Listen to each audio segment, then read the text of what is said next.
Haleluya. Hai Church, puji Tuhan. Hari ini kita dapat berjumpa kembali di program GGIC, Aku dan Alkitabku. Kita akan belajar firman Tuhan, bukan secara umum, tetapi kita mencoba menggali firman Tuhan lebih dalam lagi. Walaupun kita akan menggalinya secara praktis, tapi saya berdoa ini akan memberkati kita.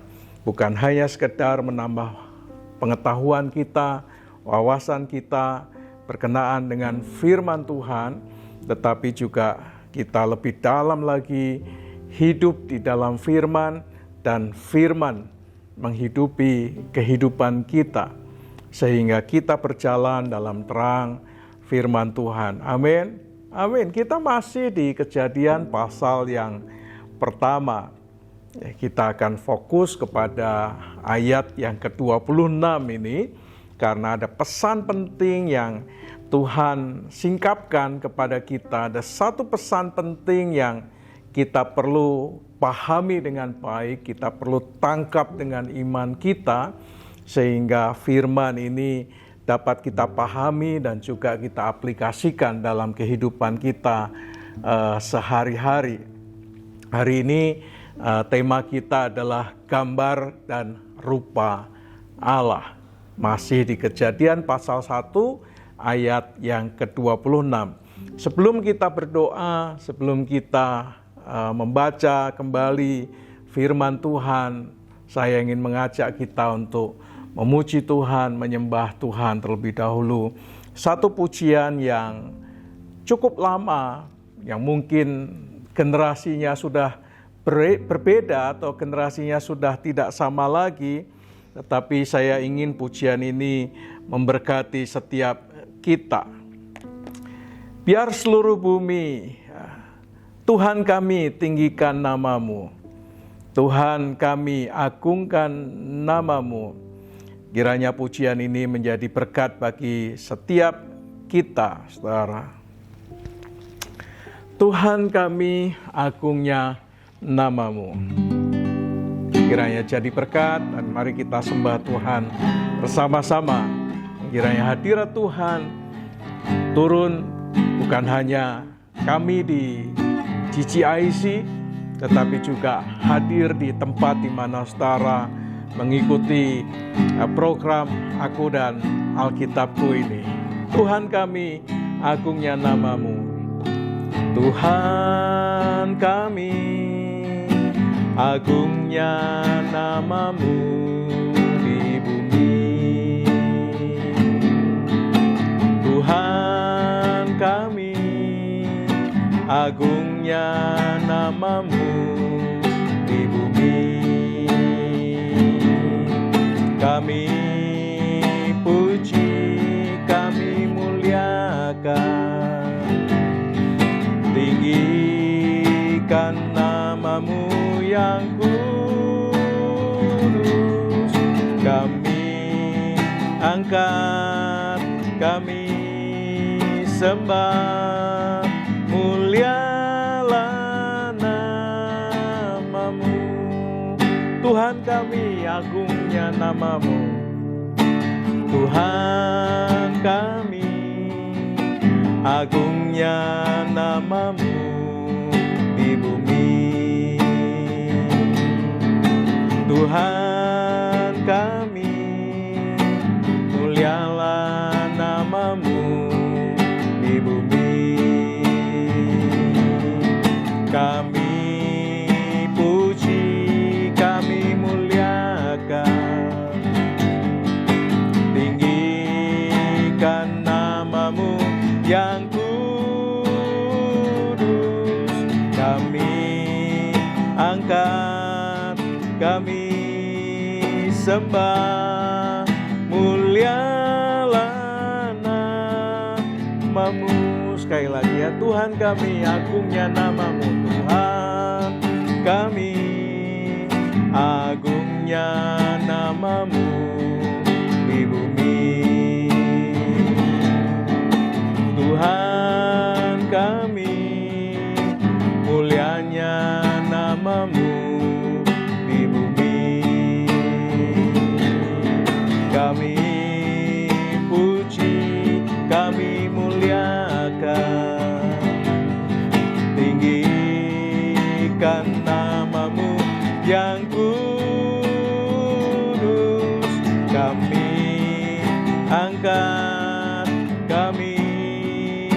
sembah, mulialah namamu. Amin, puji kami muliakan, tinggikan namamu yang kudus. Kami angkat, kami sembah, mulialah namamu. Kami puji, kami muliakan, tinggikan namamu yang kudus. Kami angkat, kami sembah, mulialah namamu. Mulialah namamu. Mulialah namamu. Haleluya.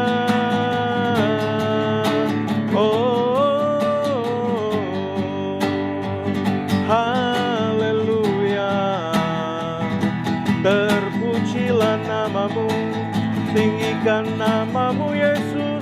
Haleluya, terima kasih Bapa, namamu termulia.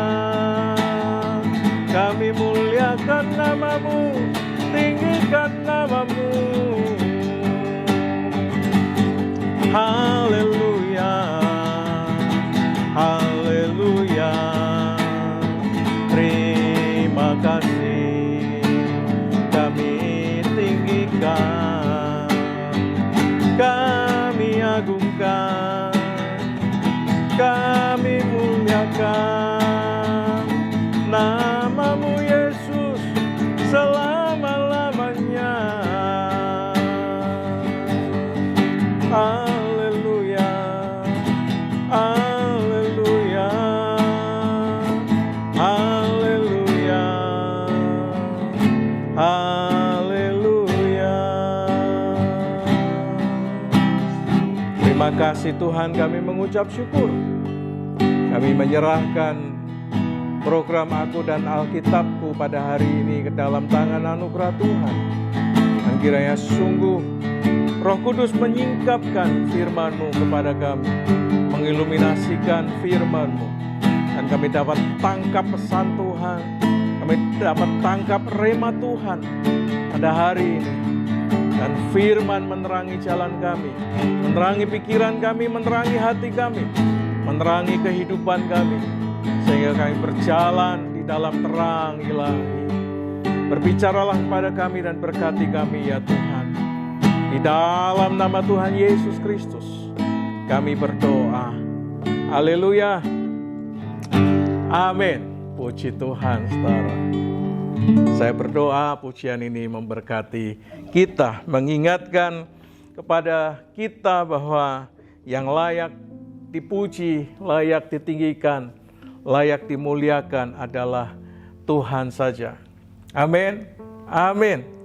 Kejadian 1 ayat yang ke-26.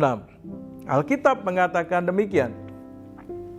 Berfirmanlah Allah, baiklah kita menjadikan manusia menurut gambar dan rupa kita, supaya mereka berkuasa atas ikan-ikan di laut, burung-burung di udara, dan atas ternak, dan atas seluruh bumi, dan atas segala binatang melata yang merayap di bumi. Saya berdoa firman yang seringkali kita baca, yang seringkali kita dengar ini, hari ini akan menjadi pesan Tuhan yang sangat penting dalam kehidupan saudara dan saya. Amin. Amin, saudara. Saudara sekalian yang dikasihi Tuhan, kalau kita membaca ayat ini dengan sebaik-baiknya, maka kita akan menemukan begini, saudara. Sekalipun proses penciptaan manusia itu berbeda antara Adam dan Hawa. Tetapi saudara, keduanya disebut dengan sebutan yang sama. Yang satu dibentuk dari debu tanah, tapi yang satu diproses dari tulang rusuk dari Adam. Tetapi keduanya disebut dengan nama yang sama, yaitu diciptakan menurut gambar dan rupa Allah. Proses boleh berbeda, tetapi tetap disebut dengan sebutan yang sama, yaitu sebagai ciptaan yang serupa dan segambar dengan Allah. Nah, saudara, berdasarkan hal ini seharusnya manusia, baik laki-laki maupun perempuan, itu memiliki keserupaan dengan Allah seharusnya. Karena dibentuk, diciptakan serupa dan segambar dengan Allah. Seharusnya saudara dan saya, baik laki-laki maupun perempuan, memiliki keserupaan seperti Allah. Dalam hal apa? Yang pertama, dalam hal tidak melakukan dosa. Karena Allah tidak melakukan dosa, tidak berbuat dosa, dan di dalam dirinya tidak ada dosa, maka seharusnya saudara dan saya yang diciptakan serupa dengan dan segambar dengan Allah seharusnya tidak melakukan dosa. Natur kita sebagai ciptaan Allah seharusnya tidak melakukan dosa, tidak berbuat dosa. Tetapi menariknya hari ini, manusia itu tidak lepas dari dosa. Manusia bahkan dikuasai oleh dosa. Dan hampir setiap hari kita melakukan dosa. Entahkah itu dengan perkataan kita, entahkah itu dengan pikiran kita, entahkah itu dengan perbuatan kita.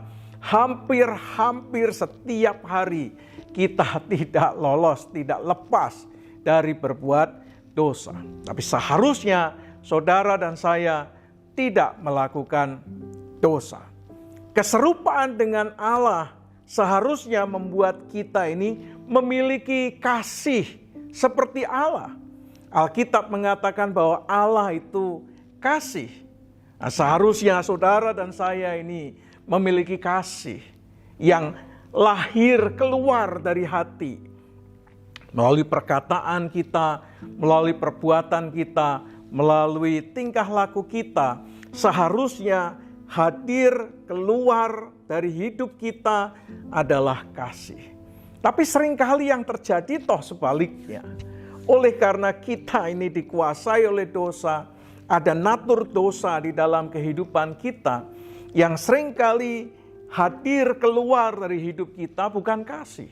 Tapi sebaliknya iri hati, dengki, kebencian, amarah, dan bahkan tindakan-tindakan samping lainnya, akibat dari emosi, akibat dari kemarahan, akibat dari kedengkian, iri hati, efek sampingnya itu yang membuat orang lain bisa terluka dan bahkan celaka. Oleh karena kasih yang seharusnya hadir, kasih yang seharusnya dihidupi, tidak lagi dihidupi, tidak lagi dihadirkan dalam kehidupannya. Natur ini apakah sudah hilang? Saya berdoa natur ini, ciri ini harusnya masih ada di dalam diri kita. Yang ketiga, keserupaan dengan Allah itu seharusnya membuat kita ini memiliki hikmat yang bersumber dari Allah. Karena kita berasal dari Allah, diciptakan serupa dan segambar dengan Allah, maka seharusnya hikmat, kebijaksanaan yang lahir dari pikiran kita, dari hati kita, itu seharusnya bersumber dari Allah.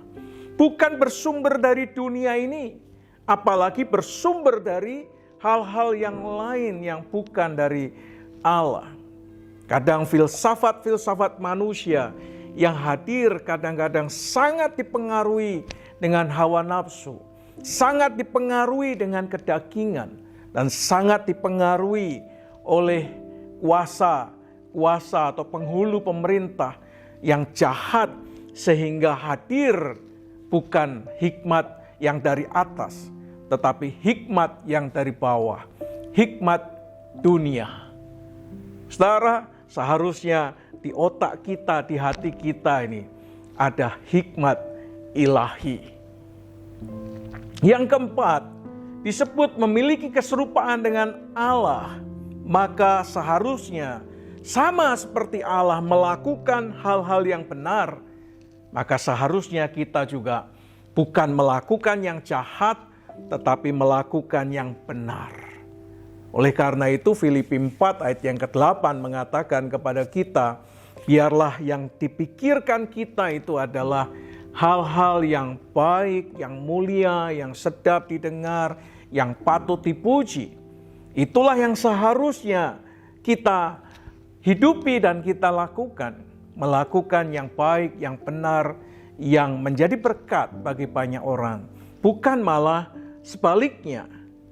Dengan memiliki ciri-ciri moral seperti yang Allah miliki, maka seharusnya saudara dan saya, manusia yang hidup dalam persekutuan dengan Allah, dalam ketaatan dan memiliki hubungan yang intim dengan Allah seharusnya. Karena mereka hidup di dalam kekudusan, mereka hidup seperti Allah. Sehingga chemistry-nya dengan Allah itu harusnya cair, harusnya sangat lekat, dekat dengan Allah. Karena memiliki ciri-ciri moral yang sama seperti Allah. Coba saudara perhatikan manusia, chemistry-nya kan hampir sama-sama. Kalau manusia memiliki kesenangan yang sama, maka kecenderungannya mereka bisa kumpul. Tetapi kalau tidak memiliki ciri dan kesenangan yang sama, mereka cenderung tidak berkumpul satu dengan yang lainnya. Kalau saudara sama-sama suka ngopi, maka ngopi dengan siapa saja itu bisa. Tapi kalau saudara tidak suka ngopi, ya saudara tidak bisa berkumpul dengan banyak orang. Kalau saudara suka goes, maka goes dengan siapa saja akan cair karena nyambung, saudara. Bahasanya nyambung, komunikasinya nyambung dan sebagainya. Tapi kalau tidak memiliki kesamaan, ciri yang sama, ya chemistry-nya tidak nyambung. Demikian juga kalau kita memiliki keserupaan dengan Allah, seharusnya kedekatan, persekutuan dengan Allah itu bukan hal yang asing bagi kita atau hal yang kita tolak karena chemistry-nya sama. Tapi menariknya, ketika manusia dikuasai oleh dosa, ketika Allah mendekat dan mencari mereka, mereka malah sembunyi. Kenapa mereka sembunyi? Ya karena chemistry-nya sudah tidak sama lagi. Ya, itu frekuensinya, gelombangnya sudah berbeda. Oleh karena itu ketika Allah mendekat, malah mereka menjauh karena frekuensinya, chemistry-nya tidak nyambung lagi. Karena manusia dikuasai oleh dosa dan hidup di dalam dosa. Oleh karena itu saya berdoa kiranya saudara dan saya yang serupa dan segambar dengan Allah, punya natur ciri moral yang sama, seharusnya inilah yang kita hidupi, bukan yang lain yang kita hidupi. Realitanya seringkali kita tidak menghidupi keserupaan dengan Allah itu, tapi malah kita menghidupi keserupaan dengan dunia. Sepertinya kita ini lebih nyambung dengan dunia daripada dengan Tuhan. Saya berdoa kiranya kita semakin memiliki chemistry dengan Allah. Nah, kata gambar itu dari bahasa Ibraninya shelem. Dan kata rupa itu dari kata demut. Shelem, demut ini yang sering kali kita dengar ketika kita belajar Alkitab, ketika kita PA, ketika kita pendalaman Alkitab, belajar menggali firman. Shelem, demut, gambar dan rupa yang digunakan oleh penulis dalam penulisan Kejadian 1 ayat 26 ini sebetulnya memiliki arti dasar, yaitu menatah. Jadi Shelem Demut itu kalau kita renungkan, kita gali dengan lebih teliti, maka arti dasarnya itu menatah, yaitu menjadi satu bentuk tertentu, ditatah, dibentuk seperti yang dikehendaki oleh Allah, yaitu seperti penciptanya. Jadi manusia itu ditatah, dibentuk serupa seperti dengan penciptanya, yaitu Allah pencipta langit dan bumi, Allah Abraham, Allah Ishak, Allah Yakub, yang hari ini kita kenal di dalam nama Tuhan Yesus Kristus. Saudara, inilah sebetulnya yang membedakan antara manusia dengan ciptaan Tuhan yang lain. Dalam hal ini adalah binatang. Baik binatang yang merayap, binatang yang bermamah biak, atau binatang-binatang yang lainnya. Berbeda, saudara. Inilah yang membedakan kita dengan ciptaan Tuhan yang lainnya. Kedudukan manusia lebih tinggi karena manusia ditatah, dibentuk serupa dan segambar dengan Allah. Kalau kita perhatikan beberapa tulisan Rasul Paulus, Efesus 4 ayat 24 misalnya, dikatakan demikian. Dan mengenakan manusia baru yang telah diciptakan menurut kehendak Allah di dalam kebenaran dan kekudusan yang sesungguhnya. Manusia itu diciptakan lebih tinggi dibandingkan ciptaan Tuhan yang lainnya.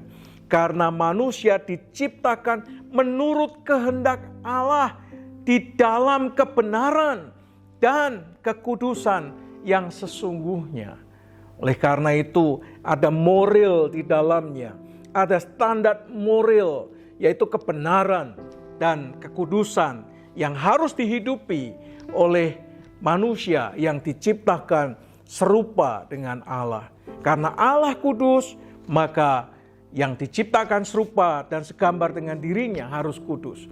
Karena Allah benar, maka manusia yang diciptakan serupa dan segambar dengan rupa Allah harusnya hidup benar. Ada standar moral yang tidak boleh di-downgrade atau diturunkan standarnya. Yakobus 4 ayat yang ke-9 mengatakan demikian.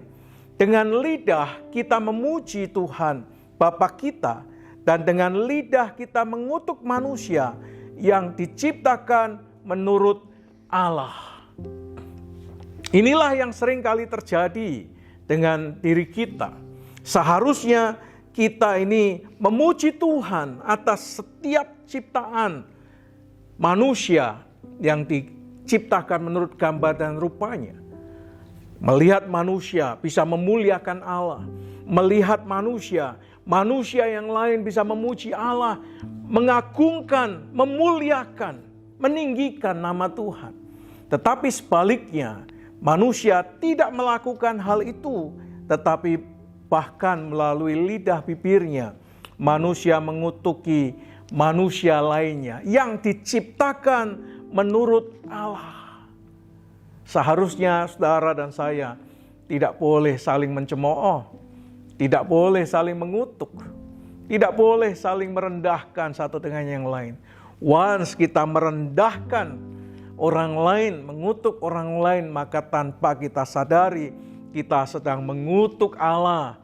Kita sedang merendahkan Allah, Sang Pencipta yang menjadikan manusia itu serupa dengan gambaran dirinya sendiri. Saudara, ketika manusia hidup di dalam dosa, maka dia sedang merusak citra Allah di dalam dirinya. Ketika saudara dan saya tidak lagi menghargai kekudusan, tidak lagi melakukan kebenaran, tetapi membiarkan diri terus hidup di dalam dosa, maka pada saat yang sama bukan orang lain yang merusak citra Allah dalam diri saudara, tetapi saudara sendiri sedang merusak citra Allah di dalam diri saudara sendiri, saudara. Ketika manusia tidak melakukan kebenaran seperti yang dilakukan oleh Allah, maka tanpa dia sadari atau tanpa kita sadari, sedang merusak karya Allah di dalam dirinya. Dia sedang merusak karya agung Tuhan, Shalem Demut ini, yang luar biasa, yang istimewa. Karena dia tidak lagi melakukan kebenaran, dia terus mengizinkan hidup dikuasai oleh dosa dan tidak lagi hidup di dalam kebenaran. Tanpa kebenaran kita akan sesat, tanpa kebenaran kita akan menjauh daripada Tuhan. Tanpa kebenaran kita akan hidup seperti orang-orang yang tidak mengenal Allah. Ketika manusia tidak memiliki kasih di dalam dirinya, ketika saudara dan saya tidak lagi menghadirkan kasih dan dikuasai oleh kasih, maka pada saat yang sama gambar dan rupa Allah tidak ada lagi dalam dirinya. Allah adalah kasih, gambaran kasih yang sempurna adalah Allah. Ketika kita tidak lagi menghidupi kasih dan tidak ada lagi kasih di mulut kita, di pikiran kita, di hati kita, pada saat yang sama sebetulnya rusaklah citra Allah di dalam diri kita, dalam kehidupan kita maksud saya.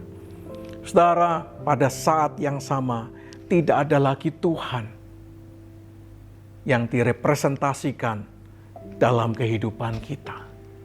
Orang tidak lagi bisa melihat Tuhan dalam hidup kita. Karena orang yang berdekatan dengan kita tidak bisa lagi merasakan kasih itu. Saudara, gambar dan rupa Allah. Bagaimana dengan berkuasa? Alkitab mengatakan supaya mereka berkuasa. Saudara, berdasarkan bahasa Ibraninya, kata berkuasa itu dari kata kabas. Kata ini sebetulnya memiliki arti hurufiah, menginjak-injak sebetulnya. Bukan hanya menginjak-injak, tetapi melangkahi, saudara.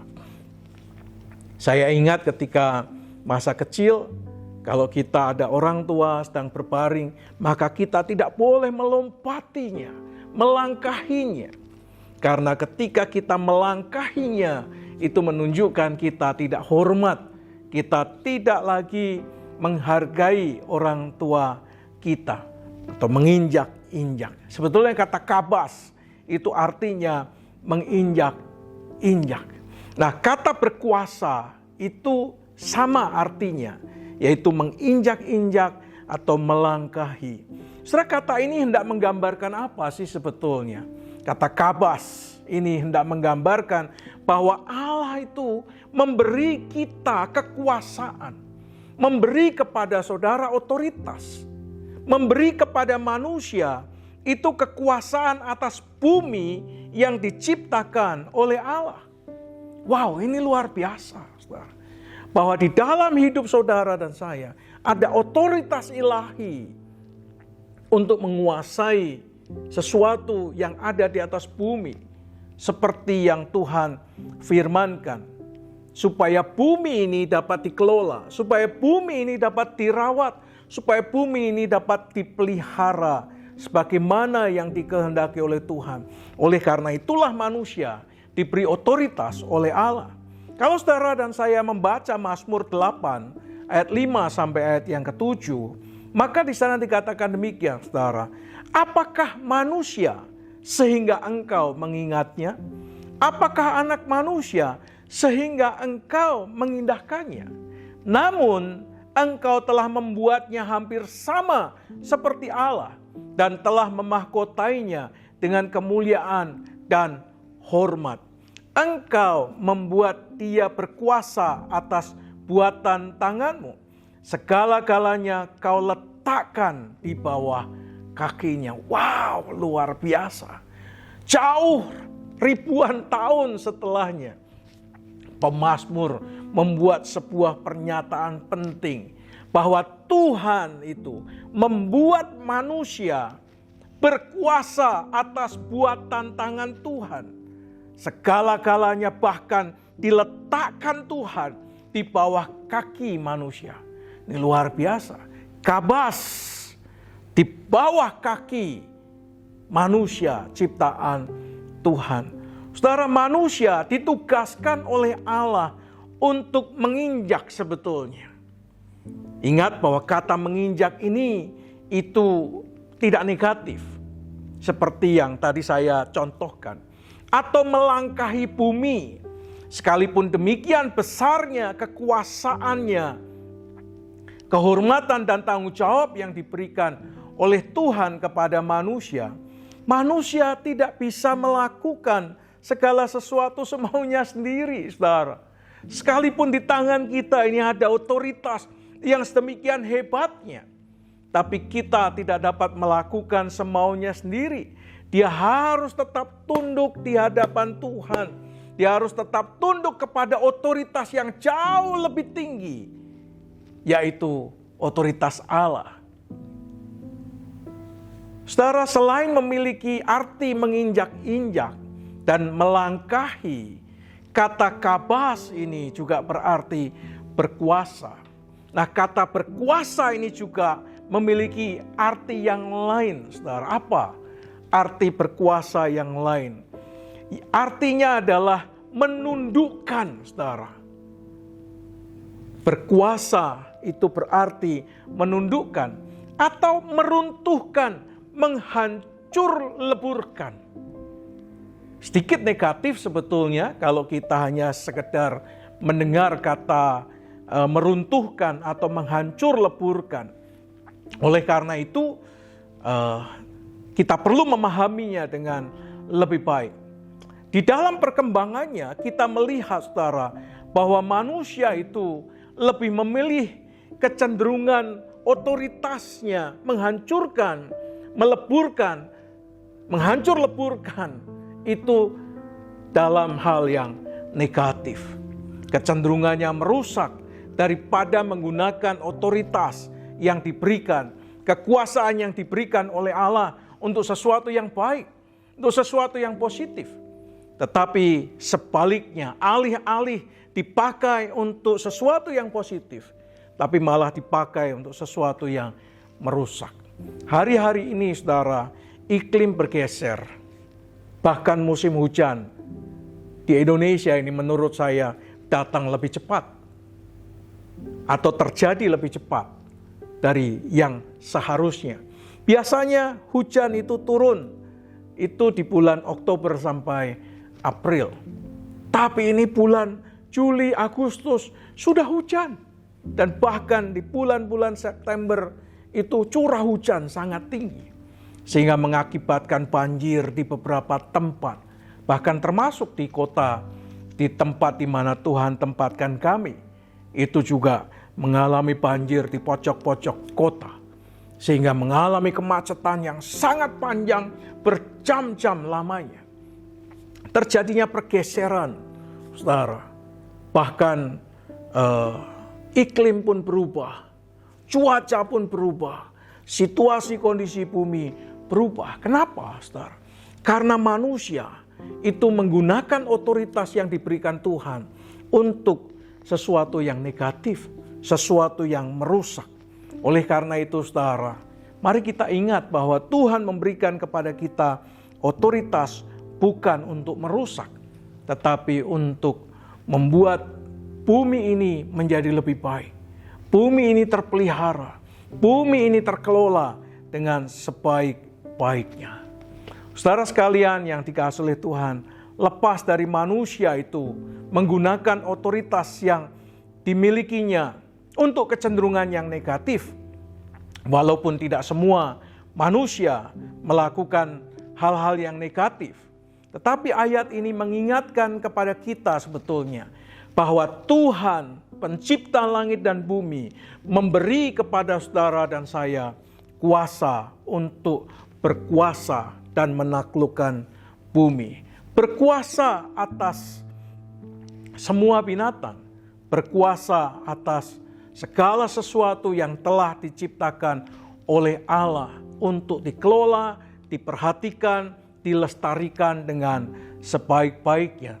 Sehingga Tuhan memerintahkan manusia untuk memberi nama binatang. Karena manusia diberi otoritas oleh Tuhan untuk memberi nama pada binatang-binatang itu. Dari yang paling kecil sampai yang paling besar, dari yang tidak terlihat sampai yang kelihatan, sampai yang kasat mata diberi nama oleh manusia. Saudara, Tuhan memberi otoritas kepada manusia. Kekuasaan yang dianugerahkan oleh Tuhan masih ada sampai hari ini, saudara. Percayalah bahwa Tuhan masih menganugerahi kita, memberikan kepada kita otoritas untuk dipakai secara positif. Termasuk kekuasaan untuk menaklukkan makhluk-makhluk kecil yang namanya virus. Hari-hari ini pandemi masih ada di Indonesia. Bagaimana saudara mengalahkan makhluk yang kecil ini, yang tak terlihat, yang tak kasat mata ini? Tapi Tuhan memberikan kepada kita otoritas, sehingga manusia itu bisa menemukan bagaimana caranya menghadapi, menaklukkan virus yang telah menyebabkan pandemi dan bahkan kematian manusia, bukan hanya di Indonesia, tetapi sampai ke dunia, belahan dunia lainnya.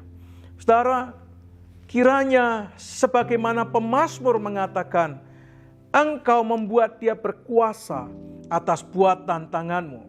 Segala-galanya kau letakkan di bawah kakinya. Mazmur 8 ayat yang ke-7 ini. Demikianlah kiranya Tuhan memberikan kemenangan atas kita. Memberikan kemenangan atas saudara dan saya sebagai manusia terhadap apapun. Dalam hal apapun. Khususnya menghadapi pandemi saat ini. Saya berdoa saudara survive. Saya berdoa dengan anugerah Tuhan, saudara dapat menghadapi lawan yang sangat kecil ini. Saudara pulih, saudara sembuh, saudara sehat kembali. Tuhan memberikan kepada kita otoritas untuk menghadapi resesi, krisis ekonomi. Menghadapi pergumulan demi pergumulan. Tuhan memberi kepada kita otoritas untuk menaklukkannya.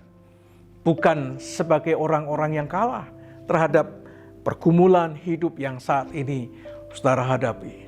Mungkin persoalan yang kita hadapi begitu banyaknya. Sampai-sampai saudara berkata, aku menyerah saja. Saudara ingin menyerah dengan sakit penyakit. Saudara ingin menyerah dengan tantangan zaman.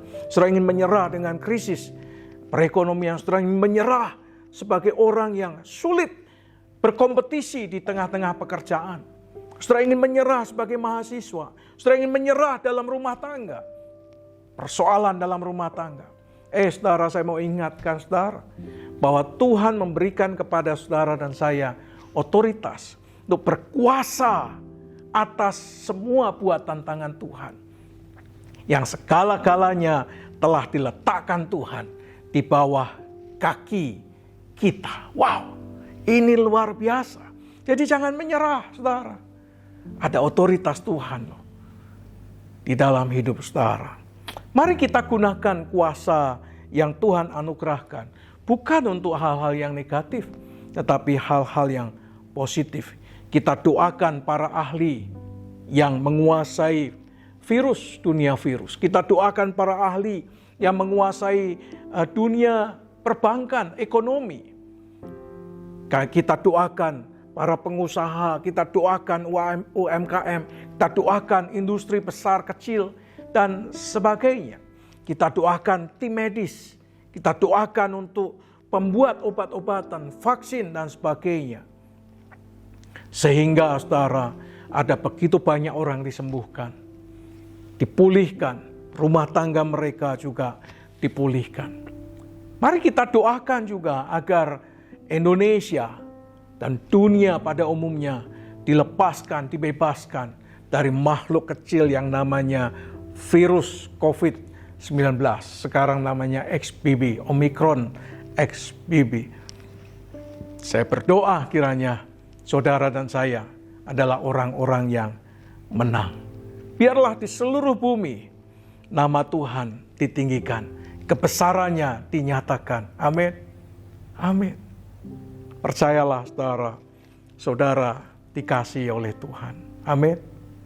Saya ingin menutup seri Aku dan Alkitabku dengan satu pujian, biar seluruh bumi memuji namamu, memuji kebesaranmu. Mari kita ingat bahwa Dia besar, Dia ajaib, Dia mulia. Biar seluruh bumi nyanyikan kebesaranmu, biar yang bernafas memuji namamu. Engkau layak, layak terima pujian, segala puji bagimu. Biar seluruh bumi nyanyikan kebesaranmu, biar yang bernafas memuji namamu.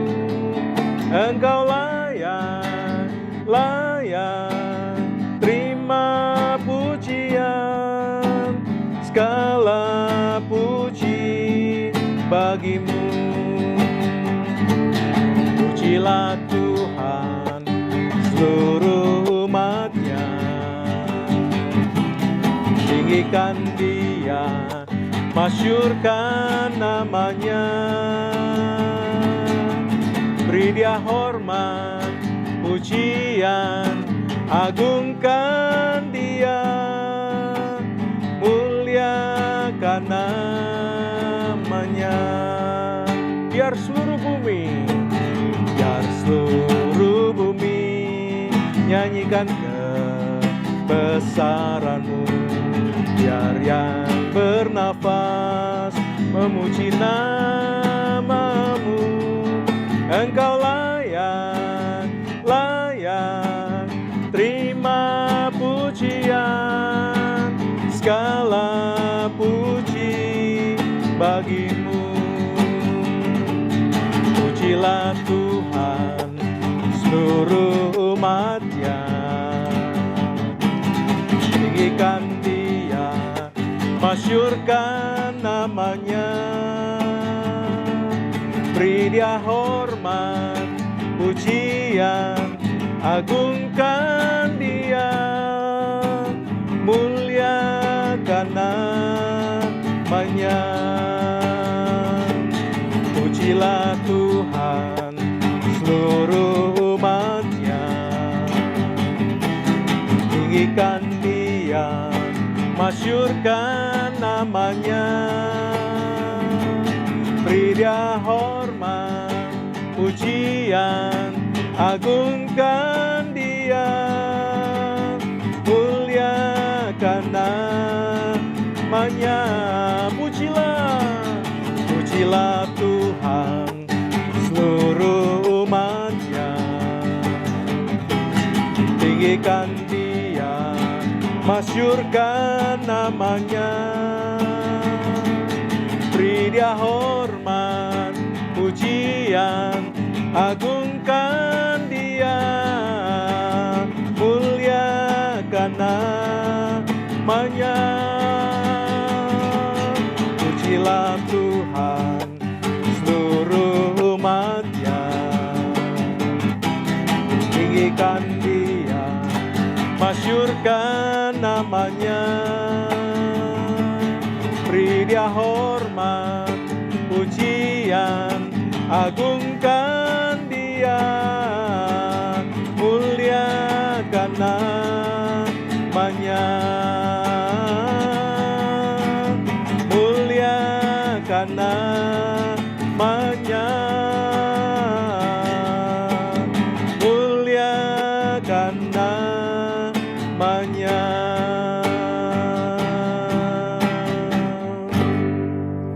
Haleluya. biarlah setiap manusia yang diciptakan serupa dan segambar dengan Allah memuliakan nama Tuhan, membesarkan namanya, dan menggunakan semua otoritas yang dianugerahkan oleh Tuhan, digunakan bagi kemuliaan namanya. Terima kasih Tuhan, kami bersyukur untuk hari ini. Dan kiranya sungguh kami menyadari akan panggilan kami menyadari siapa kami di hadapan Tuhan, dan mensyukuri untuk setiap anugerah, setiap otoritas yang Tuhan anugerahkan. Terima kasih ya Tuhan, biarlah melalui hidup kami, nama-Mu ditinggikan, kebesaran-Mu dinyatakan, perbuatan-perbuatan-Mu yang ajaib diberitakan, sehingga setiap makhluk yang ada di muka bumi ini memuliakan nama-Mu Tuhan. Terima kasih Bapa, kami bersyukur di dalam nama Tuhan Yesus Kristus. Kiranya damai sejahtera dari Allah Bapa, cinta kasih sayang daripada Tuhan Yesus Kristus, persekutuan pertolongan pimpinan kuasa Roh Kudus menyertai saudara sekalian dari sekarang sampai selama-lamanya di dalam nama Tuhan Yesus Kristus. Amin. Puji Tuhan, saudara. Saya berdoa kiranya melalui program ini saudara diberkati Tuhan. Sampai ketemu minggu depan di program GCIC Aku dan Alkitabku. You are blessed.